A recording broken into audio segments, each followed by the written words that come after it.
Mine de rien, ça fait quand même une sacrée pile. Bonjour à tous, j'espère que vous allez bien. Comme je l'avais dit dans ma précédente vidéo achat manga, j'avais dit que je ferais une vidéo sur mes tomes et mangas dédicacés.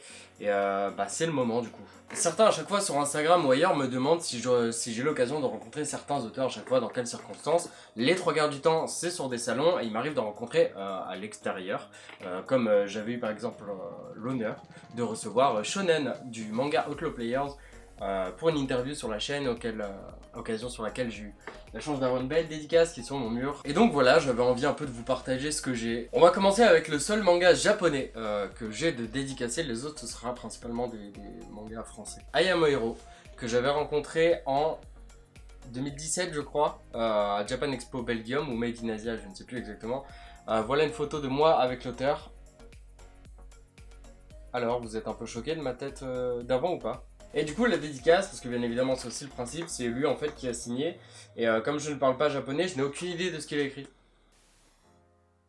Un jour faudrait que je demande. Un manga que j'aime beaucoup, et il y a pas longtemps j'avais écrit une grosse vidéo sur ce manga, mais comme en fait ça a changé d'éditeur au Japon, en France on a perdu les droits et donc en fait ces tomes ne sont plus disponibles à l'achat.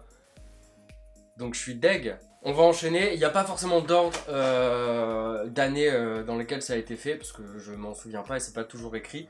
Donc voilà, c'est juste je vous montre. N'hésitez pas à aller voir dans la description puisque je vais mettre déjà l'ordre dans lequel je les ai présentés par série. Et je mettrai mes liens de vidéos qui présentent les mangas qui sont là, si j'ai fait une vidéo dessus. On enchaîne, là c'était en 2014 du coup parce qu'il y a la date, et on a du coup Dragnov de Radiant. Et j'avais eu cette dédicace, je me souviens, quand le tome 2 était sorti, donc ça fait très longtemps. Le manga était pas autant populaire qu'il ne l'est maintenant, et donc c'était plus simple de le rencontrer et de pouvoir vraiment discuter avec lui. Maintenant, je sais que si je vais à une Japan Expo, par exemple, je me mets un dos dans le cul et je le verrai pas. On va enchaîner, là, avec un Kra de Dofus, parce que j'ai été pendant très longtemps un gros joueur de Dofus. Donc là, on a un Kra. Ici c'était le Wawabit pour le manga de Dofus, parce que quand j'avais vu l'auteur j'avais pas encore le manga directement sur moi. Là on a du coup Joris et Pupus, de l'autre côté on a Julite.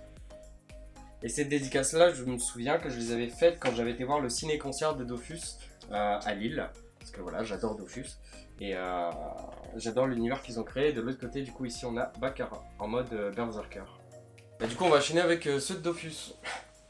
Alors juste ici du coup on a Tot que j'avais fait, et parce qu'en fait pour ceux qui le savent j'ai été à Saint-Luc, et du coup il m'a dit fais pas le coin Saint-Luc. Voilà. Et on avait bien discuté parce qu'en fait j'adore le dessin, et donc j'ai toujours des projets de dessin à faire qui avanceront, et quand j'aurai le temps et le courage de vraiment m'y mettre, je ferai ça je pense sous forme de vlog où je vous montrerai un peu mes étapes de création. Là on en a un deuxième. C'était les auteurs de Dofus Arena, mais du tome 4, 3 et 4. Là c'était Crunchan, j'en ai beaucoup de Crunchan parce que j'aime beaucoup son style graphique. Hop, ici on enchaîne avec un autre de Crunchan encore, parce qu'en même temps c'est lui qui a fait cette histoire, donc c'est logique. Là du coup on a Brumen, qui est fait par Jonath, où c'est toujours Crunchan, un Kra, parce qu'à l'époque je jouais Kra, ok, plus maintenant, mais à l'époque oui, alors ne me jugez pas. Mig. J'étais trop content d'avoir eu cette dédicace de Mick parce que j'aime énormément son style graphique, et de toute façon j'aime beaucoup voir les auteurs et discuter avec eux, et c'est une de mes passions pour moi, c'est de les voir à chaque fois dédicacés et comment leur étape de création, par quoi ils commencent et tout ça, et franchement je trouve ça ouf. Là c'était Harris du coup que j'avais vu en 2013 à la Ankama Convention en plus qui avait eu lieu à Lille. Là c'est pas vraiment une dédicace mais c'est signé pour les remerciements, donc c'est les Torches d'Archilion. Hop, où en gros, comme j'avais participé au LUL, c'est juste un mot de remerciement. Et voilà, manga que j'apprécie beaucoup moins, et ça, vous le savez, Double Me, j'avais rencontré les auteurs, et là, on peut voir que j'ai envie de devenir auteur un jour, de faire quelque chose, on ne sait pas. Mais pour Tristan, un futur grand mangaka, voilà, parce qu'il savait... Enfin, j'aime énormément échanger avec les auteurs sur leur étape de création, leur processus, comment ils ont commencé... je trouve ça tellement intéressant et passionnant de pouvoir échanger avec des auteurs que quand j'y vais à chaque fois je pose 500 questions, et bien évidemment je parle souvent du fait que moi aussi un jour j'aimerais peut-être sortir quelque chose, on verra ce que l'avenir nous réserve. Mais du coup voilà, j'aime bien échanger avec eux et tout ça. On enchaîne avec le Shimbu, voilà, où j'avais vu les auteurs, donc le tome Le tome 0 qu'ils ont fait est dédicacé. Évidemment, c'est un dragon, hein. Moi qui suis un grand passionné de dragons, j'allais pas demander autre chose. Hein. Ensuite, on a Save Me Pity que j'avais vu à la dernière Japan Expo que j'avais faite. Je sais même plus en quelle année c'était. Je crois que j'avais même pas vlogué en plus le reste, c'était juste j'y allais avec des potes. On poursuit, c'est marrant, avec le mari d'Elsa Brandt, donc Guillaume Lapère, que j'avais vu à Manga no Yume, la boutique de manga, bien évidemment, vous le savez que j'aime. Ils avaient déjà dédicacé, du coup, enfin signé le coffret, parce que j'avais été bien évidemment aussi avec mon coffret de City Hall. Ils ont signé les 3 tomes qui étaient dedans, et celui-là, du coup, est dédicacé. Bon, bien évidemment, j'ai demandé les meilleurs personnages de City Hall, quoi. Donc il y avait celui-là, et les autres, bon après je sais pas si je vais vous les montrer, mais voilà quoi, enfin c'est signé. Et d'ailleurs, petit conseil, si vous allez toujours dans des conventions et que vous voulez être auteur, prenez des trucs avec vous, des dessins de ce que vous avez fait, c'est toujours cool d'avoir des conseils. Là du coup c'est une rencontre que j'ai vue du coup il y a pas longtemps, de toute façon vous le savez dans la dernière vidéo achat manga, où bientôt évidemment il y aura une vidéo sur ça. Là du coup c'est Wandering Souls que j'ai vu également lors du salon des livres d'en haut de Lille, où du coup j'ai vu Zéliane qui a fait une très très belle dédicace et qui est très très sympa. Ensuite ici la toute première dédicace de Tintarun, parce qu'il avait fait un jeu concours sur Facebook et pour une raison qui m'est inconnue, parce que le jeu concours je gagne jamais, j'avais participé et j'ai eu une dédicace, couleur et tout, et la première qu'il a faite du coup sur Tintarun, de tout Tintarun, c'était celle-là. Du coup j'étais très très très très très content de la voir, et puis elle est très jolie et j'aime beaucoup son style graphique. Des auteurs que j'aime beaucoup qui n'ont pas continué malheureusement leur série et qui sont chacun partis de leur côté. Mais l'illustrateur est maintenant l'illustrateur de Ragna Fall chez Kurotsume. Et le scénariste revient très bientôt chez Kana et on en parlera aussi, ça c'est sûr et certain. Parce qu'il sait que j'ai une passion pour ce qu'il fait, quoi. Et voilà, une sublime dédicace. Et pareil, j'avais énormément discuté avec eux et tout ça. Et ça a été la première vidéo que j'ai tournée en extérieur vraiment chez moi. Et la première vidéo qui m'a donné envie de faire des petites intros à chaque fois. Donc si à chaque fois que vous regardez une de mes vidéos, les intros vous saoulent, c'est leur faute. Là, du coup, Shonen de Outlaw Player en 2017. Et celle-là, c'était, j'ai même pas vu l'auteur, c'était, j'ai discuté avec un ami de Shonen, et c'est grâce à lui que j'ai pu tourner l'interview et tout ça. Et donc encore merci à lui. Je donne pas son prénom parce que voilà, je sais qu'il veut pas. Là du coup les auteurs de Sentai School, Philippe Cardona et Florence Torta. Donc j'avais demandé Ban de Seven Deadly Sins parce que j'aimais beaucoup Ban. Et ça m'avait fait rire de demander ça et j'étais curieux de voir ce qu'ils allaient faire. Hop, le Capitaine Nina dans Tali, donc Surya, que j'ai vu pareil au Festival des Livres d'en haut, où j'étais très très très content de le rencontrer parce que ça faisait un moment que je discutais avec lui et que je voulais cette dédicace.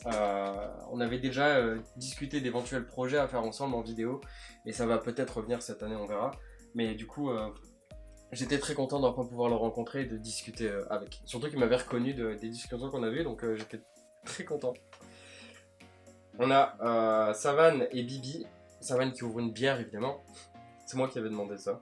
Et là vous allez voir que tout le reste ça va être du Dreamland hein, parce que Renaud à chaque fois qu'il venait c'était avec Manga no Yume et du coup j'avais l'occasion de beaucoup discuter avec lui. Donc forcément je discutais. L'un de mes personnages préférés évidemment Toro Picana, que je trouve sublime comme ça. De toute façon Renaud, toutes ses dédicaces à chaque fois c'est impressionnant. Il prend son feutre à point de pinceau à chaque fois et il fait ça en 2 secondes et c'est hallucinant. Hop.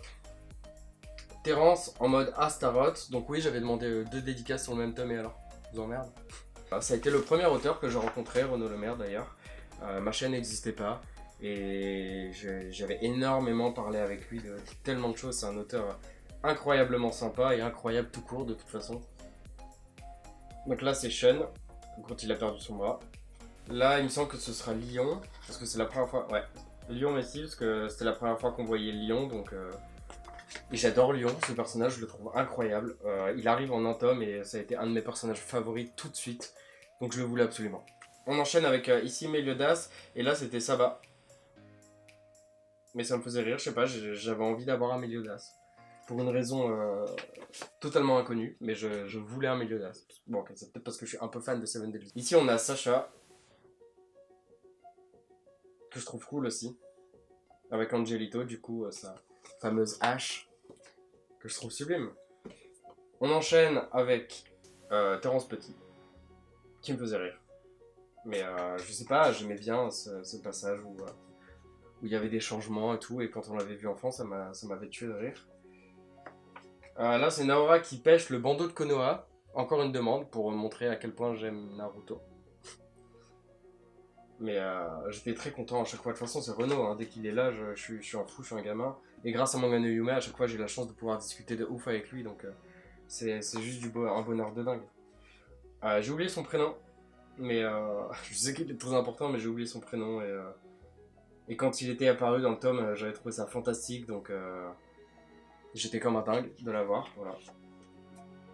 Et le dernier, le tome 16, parce que je ne l'ai pas vu depuis, je ne sais plus qui c'est. Ah, si.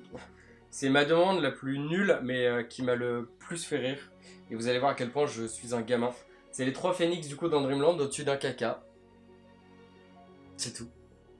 C'est vraiment juste ça, et j'étais juste heureux d'avoir ça. 3 phénix et un caca. Voilà. Ma maturité sur 20. Et on finit avec la figurine de Terence qui était disponible il y a très longtemps via un Ulule et tout ça, et où le socle est dédicacé. Voilà. Donc c'est pas un manga, mais c'est ma figurine, et comme je finissais avec Dreamland, je voulais aussi vous montrer ça. Ça me permet aussi de vous teaser toutes ces dédicaces, comme je l'ai dit, que comme je travaille sur très longtemps depuis certains projets, il y a un projet qui me tient de plus en plus à cœur, que j'écris petit à petit, et quand je sais que le projet sera assez concret pour me permettre de faire vraiment peut-être un dossier éditeur, que j'aurai repris mon style graphique en main, parce que je dessine pas assez souvent pour pouvoir aussi me permettre encore de potentiellement tenter quelque chose. Donc le jour où je serai prêt, ça arrivera peut-être dans 1, 2, 3 ans, j'en sais rien, mais je ferai ça sous format vlog, où je vloguerai un peu toutes les étapes de création sans pour autant vous spoiler, et du coup on verra le résultat, si soit je l'envoie en dossier éditeur, soit si je tente une aventure Ulule pour m'auto-financer, enfin grâce à vous, on verra. Mais en tout cas, il y a beaucoup de petits projets qui me trottent dans la tête depuis très longtemps, et peut-être qu'un jour ça se réalisera, qui sait. En tout cas voilà, sur ces belles paroles, je vous dis à très bientôt, prenez soin de vous, c'est très important. N'oubliez pas de vous abonner si c'est pas fait, de mettre un like sur cette vidéo, un commentaire sur ce que vous avez dédicacé. Et on n'oublie pas le traditionnel, bisous sur les fesses.